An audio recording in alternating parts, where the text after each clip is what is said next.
মা চলে এসেছে ফালাকাটাতে আমাদের বাড়িতে। এইটা গতকালকের ভিডিও। তো পৌঁছোতে 5:30 সময় লাগতো সকাল, সেখানে 8টা বেজে গেছিলো, একটুখানি লেট হয়েছিল।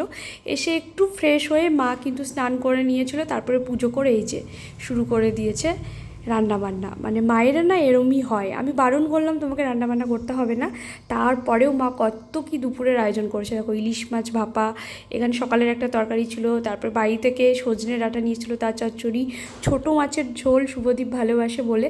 তারপরে জমিয়ে আমরা 4জন খাওয়া দাওয়া করে এখন হচ্ছে তরমুজ কেলেঙ্কারি। মানে দেখতেই পেলে মা আমাদের বটিতে ধার ছিল না বলে তরমুজটা কাটতে পারছিল না, তারপরে শুভদীপ ছুরির সাহায্যে একটু কেটে দিল। তারপরে এখানে আমরা বসে বসে সবাই মিলে তরমুজ খাচ্ছিলাম।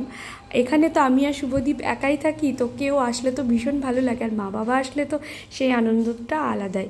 আমরা এখানে জমিয়ে আড্ডা দিচ্ছিলাম, বেশ বিকেল গড়িয়ে গেছিলো গল্প করতে করতে।